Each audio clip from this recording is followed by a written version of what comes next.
One मंत्री राकेश पठानिया बोले, सभी क्षेत्रों का संतुलित विकास प्रदेश सरकार की पहली प्राथमिकता। प्रदेश सरकार सेवा और समर्पण की भावना से कर रही है कार्य। पारदर्शी प्रशासन उपलब्ध करवाने के लिए सरकार वचनबद्ध। बिलासपुर में कलयुगी दामाद ने अपने ही सास की पीट कर दी हत्या। मामला दर्ज, पुलिस छानबीन में जुटी। 15 घंटों से पोस्टमार्टम न होने के चलते ग्रामीणों में आक्रोश। पुलिस कर्मियों के साथ हुई बहसबाजी।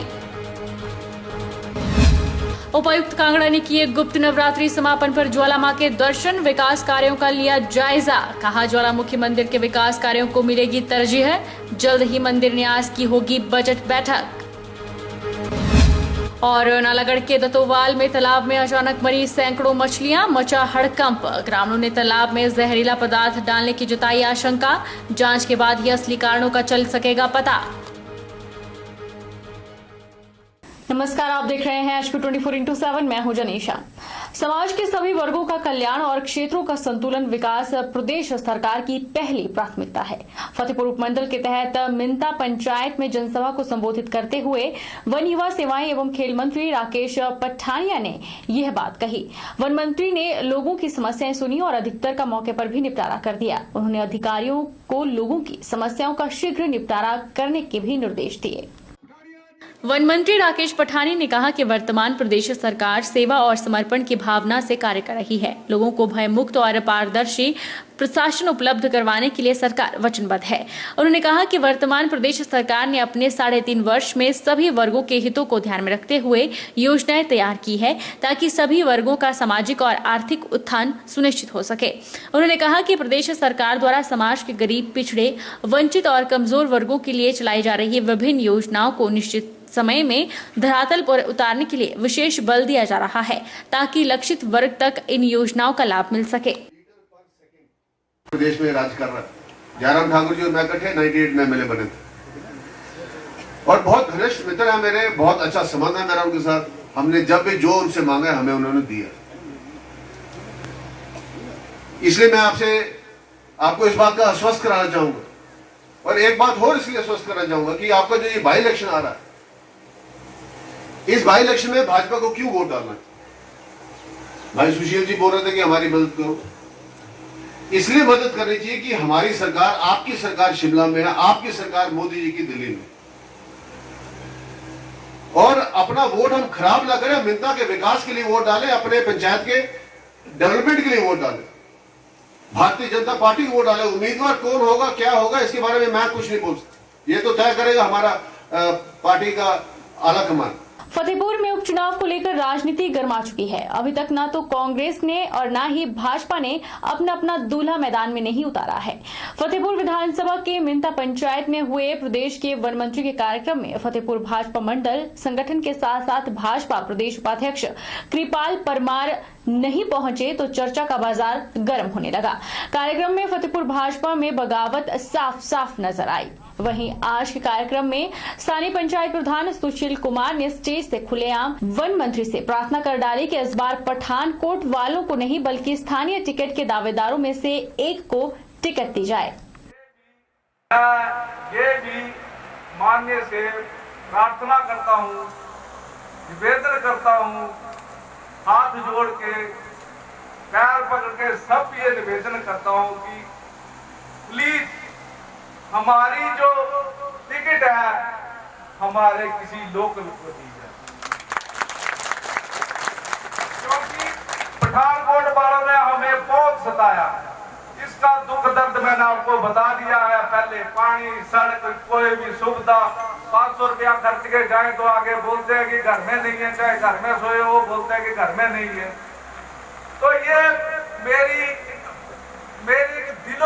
दिल से और लोगों की भी, समाज की भलाई के लिए, लोगों के लिए एक ये हम्बल रिक्वेस्ट है कि प्लीज कैसे भी आप करें, कैसे भी यहाँ आप हमें खड़ा करने के लिए बोलेंगे, हम उधर खड़ा होने के लिए तैयार, लेकिन हमें हमारा विधायक लोकल हमें हमारा विधायक लोकल। बुलंदियों का मतलब आप लोग समझ ही गए होंगे कि मैं क्या कहना चाहता हूँ।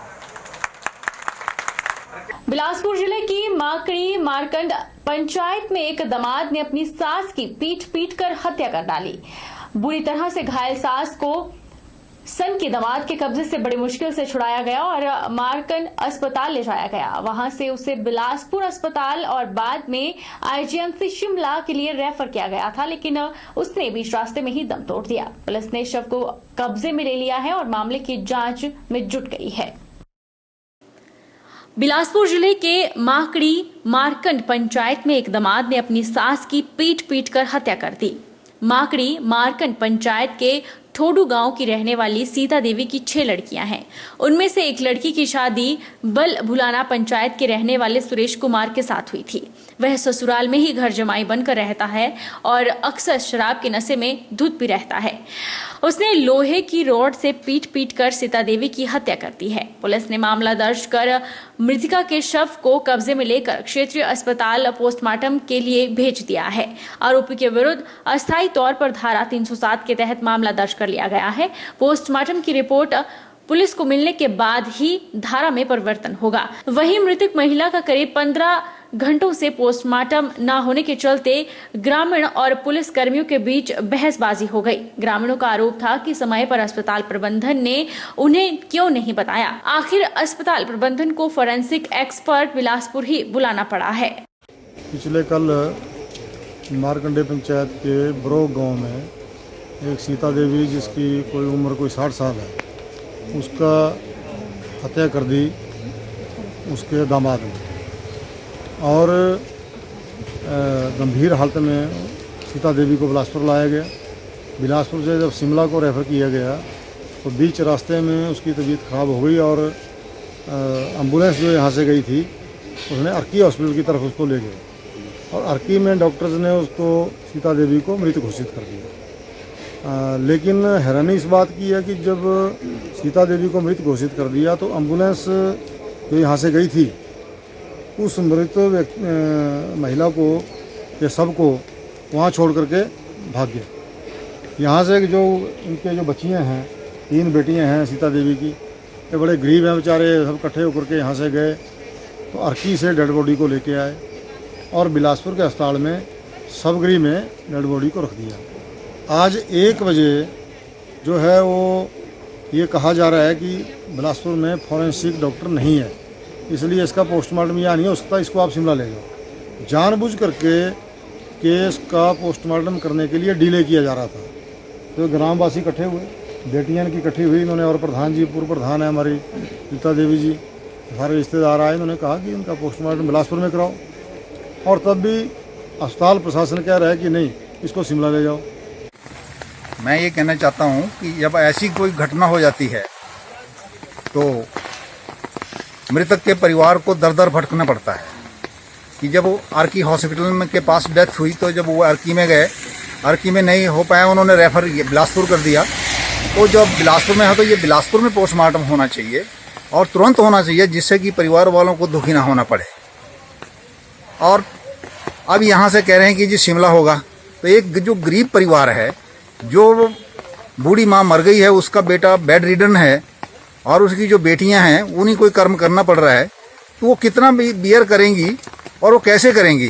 विश्वविख्यात शक्तिपीठ ज्वालामुखी मंदिर में विश्व कल्याण, कोरोना महामारी नाश और विश्व शांति के लिए 8 दिन से चल रहे गुप्त नवरात्रों का विधिवत समापन हो गया।